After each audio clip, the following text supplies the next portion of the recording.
আসসালামু আলাইকুম।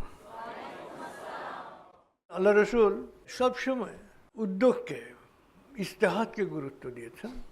যে একটা সমস্যা আসছে, তুমি ইস্তেহাদ করো, তুমি তোমার স্বাভাবিক বিচার বুদ্ধি, আকল, এই আকলকে কাজে লাগাও।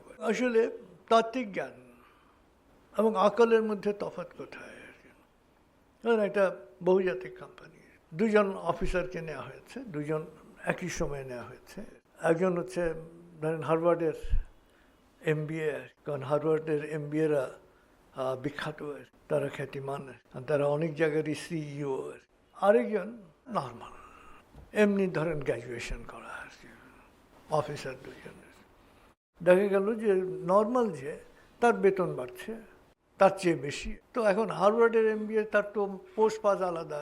সেই গিয়ে বলে যে এটা কেমন হলো, আমার চেয়ে ওর বেতন বেশি, এটা কি হয়, এটা কি যৌক্তিক হলো? আমার এই ডিগ্রি, এই ডিগ্রি, এই ডিগ্রি, এর বেতন বেশি হবে কেন?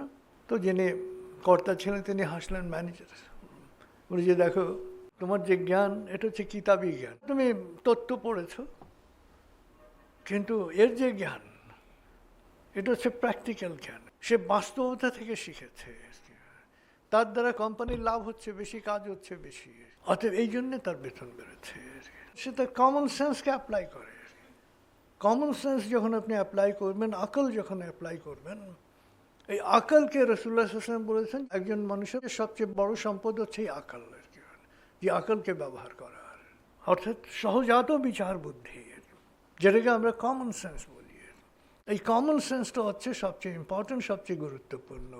এবং যে কমন সেন্স প্রয়োগ করে তার তাত্ত্বিক জ্ঞানের চেয়েও তার পারফরমেন্স সবসময় বেশি হয়। কারণ বেশি তথ্য জানলে আবার মুশকিল আছে। কিন্তু একজন বিজ্ঞানী অনেক জানতেন, তো উনি মিস্ত্রিকে ডাকলেন কুকুরের ঘর বানানোর জন্য, এবং মিস্ত্রিকে বললেন যে দুটো দরজা, একটা বড় দরজা, একটা ছোট দরজা।